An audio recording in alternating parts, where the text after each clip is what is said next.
సత్యవాణి గారివి బ్రహ్మకుమారివి చెప్తుంది. మంచి చెడు చెప్పడానికి అవన్నీ చదవాల్సిన అవసరం లేదు.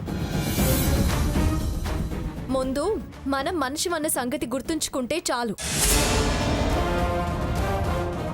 ఎందుకే దానికేం చెప్పినా ఎంత చెప్పినా కర్ణభేరి లేని వాళ్ల ముందు శంఖం ఊదినట్టే. నువ్వే కాదు, చిన్నజయ్యర స్వామి గారు, చాగంటి వారు చెప్పినా అది చెవికెక్కించుకోదు. సుతారంగా చెబితే వినదు, వినిపించుకోదు. దీన్ని ఉంగరాల చేత్తో ముట్టితే గాని దారికి రాదు. కంగుమనిపిస్తే గాని తల దించదు. మొట్టి చెప్పాలి తప్ప ముద్దుగా చెబితే మొట్టండి. మొట్టిద్దాం, నా ఫ్రెండ్స్ ముందు మొహం నేలకే ఇద్దామని ప్లాన్ వేసినట్టుంది.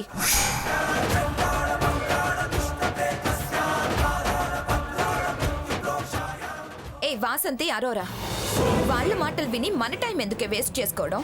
Come on, let's dance.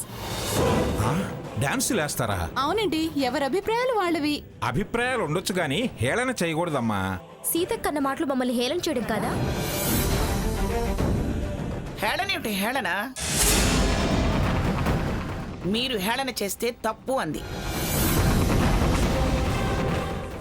తెలుసుకోండి అంది. వాసంతి, ఆవిడ తానా అంటే ఈవిడ తందానా అంటుంది. వీరేదంటే వారది కరెక్ట్ అంటారు. వాళ్లతో మనకి టైం వేస్ట్. శ్రీశ్రీ గారు అన్నట్టు మనం పుట్టుకతో ముసలోళ్ళం కాదుగా.